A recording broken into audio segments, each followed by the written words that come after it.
오늘의 말씀 본문은 마가복음 10장 1절에서 12절입니다. 예수님께서는 그곳을 떠나 유대 지방으로 가셨습니다. 다시 많은 사람들이 예수님께로 몰려들었습니다. 다른 때와 마찬가지로 예수님께서 그들을 가르치셨습니다. 몇몇 바리새파 사람들이 예수님께 와서 예수님을 시험하려고 물었습니다. 사람이 아내와 이혼하는 것이 옳습니까? 예수님께서 대답하셨습니다. 모세가 너희에게 어떻게 명령하였느냐? 그들이 말했습니다. 모세는 남자가 이혼 증서를 써준 다음에 여자를 보내라고 허락하였습니다. 예수님께서 말씀하셨습니다. 너희의 마음이 굳어 있어서 모세가 이런 명령을 썼다. 그러나 하나님께서 세상을 만드실 때부터 남자와 여자를 만드셨다. 그러므로 남자가 자기 아버지와 어머니를 떠나 아내와 더불어 둘이 한 몸이 될 것이다. 따라서 더 이상 둘이 아니라 한 몸이다. 그러므로 하나님께서 하나로 만드신 것을 사람이 가르지 마라. 제자들이 집에서 예수님께 이혼에 대해 다시 물었습니다. 예수님께서 대답하셨습니다. 자기 아내를 버리고 다른 여자와 결혼하는 사람은 간음죄를 짓는 것이다. 자기의 남편을 버리고 다른 남자와 결혼하는 여자 또한 간음죄를 짓는 것이다. 예수님이 가버나움을 떠나 요단강 근처의 유대 지방으로 가셨을 때 바리새인들이 예수님을 찾아와서 이혼에 대한 질문을 던졌습니다. 마가는 이들이 예수님께 이 질문했던 이유가 예수님을 시험하기 위해서다라고 밝히고 있는데요. 다시 말하면 그들은 예수님을 곤경에 빠뜨릴 속셈으로 일종의 함정을 파놓고 기회를 엿보고 있었던 거죠. 그들이 어떤 식으로 예수님을 걸고 넘어지려고 했던 걸까요? 바리새인들은 예수님을 정치적인 공경에 빠뜨리려고 했습니다.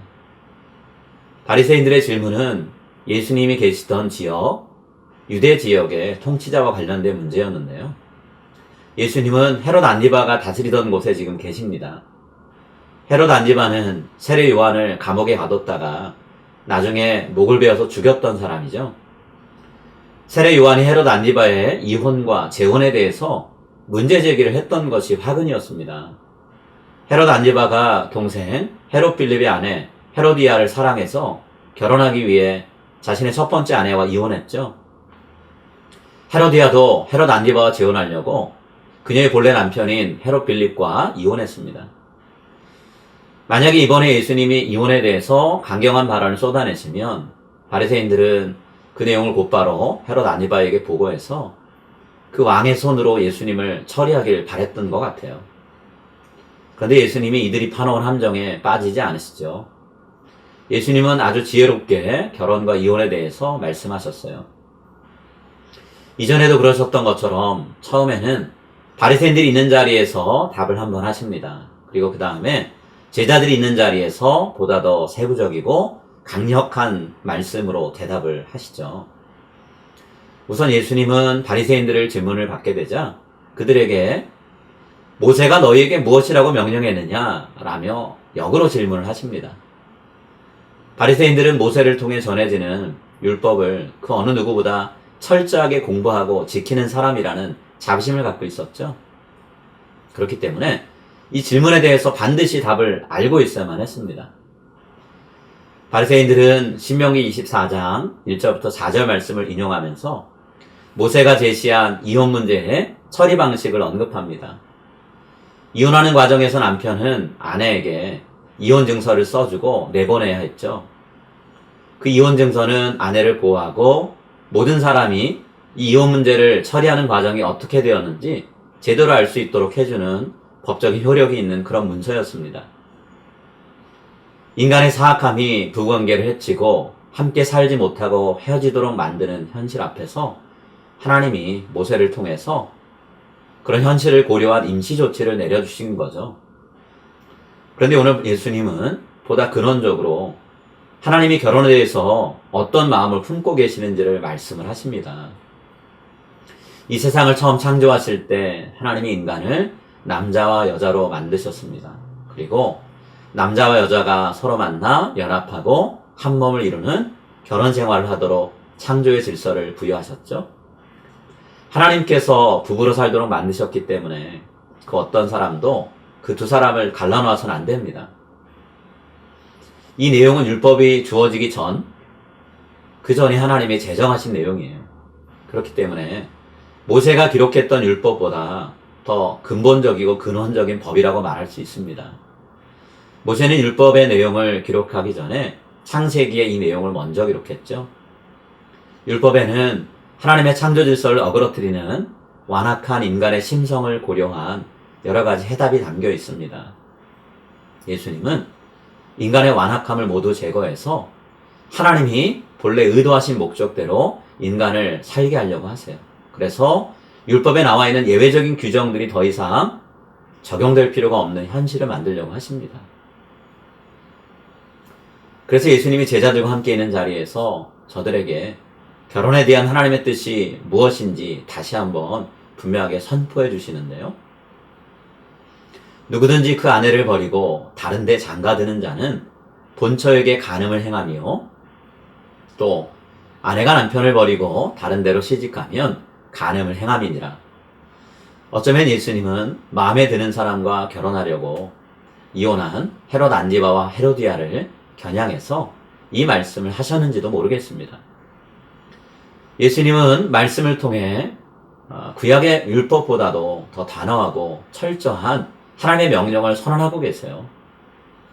예수님은 하나님의 창조 목적에 어긋나는 삶을 살며 자기를 변명하게 급급한 이들에게 하나님의 말씀대로 철저하게 순종하며 살아가라, 이렇게 촉구하고 계십니다.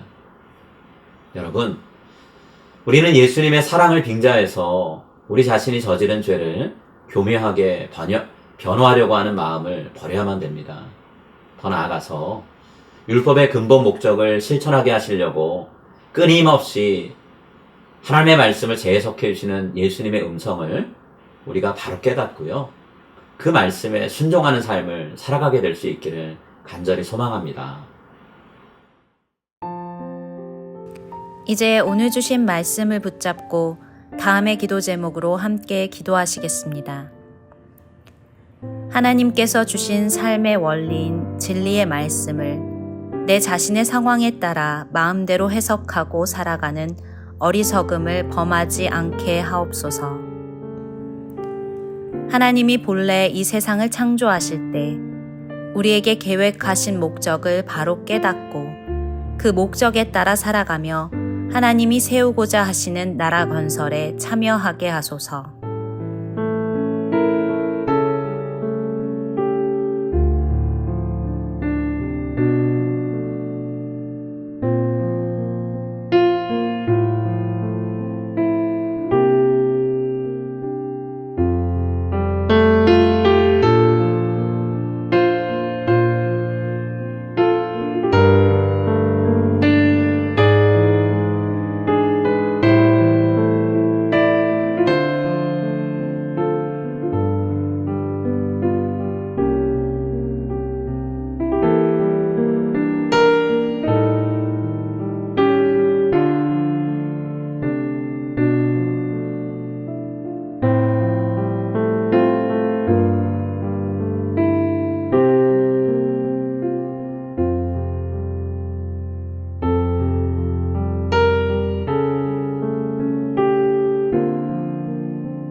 이제 오늘의 합심 기도 제목을 따라서 함께 기도하겠습니다. 매일같이 기도의 무릎을 꿇게 하시며 다가와 말씀하시고 삶을 만지시는 하나님을 경험하게 하소서. 예수님의 삶과 고난과 죽음의 발자취를 묵상하며 오늘 내가 따라야 할 말씀의 길을 발견하게 하소서. 성령님의 뜨거운 임재와 인도하심을 따라 이 세상 속에서 그리스도의 아름다운 향기를 전하게 하소서.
이제 다음 기도 제목을 놓고 함께 기도하겠습니다. 코로나 팬데믹 동안 하나님 앞에 온전한 예배를 드리며 우리 자신의 예배의 영성을 새롭게 세워가게 하소서. 우리에게 허락된 예배와 기도의 자리들을 통해 신앙의 뿌리가 더욱더 견고해져 실천하는 믿음을 갖게 하소서. 각 예배와 기도회를 준비하는 봉사자들을 하나님의 은혜와 성령님의 풍성한 능력으로 가득 채워주소서.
이제 다음 기도 제목을 놓고 함께 기도하겠습니다. 우리 교회가 올바니 땅에 함께 살아가는 이웃들의 아픔과 괴로움을 적극적으로 살피며 사역하게 하소서. 예수님의 피 묻은 복음을 한인을 비롯한 모든 올바니 주민들에게 입술과 삶으로 힘있게 선포하게 하소서. 푸드 드라이브를 통한 지역 구제와 해외 선교 후원 및 동역을 통해 하나님의 사랑을 힘써서 전하게 하소서.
이제 자신과 가정을 위한 기도 제목을 놓고 함께 기도하겠습니다.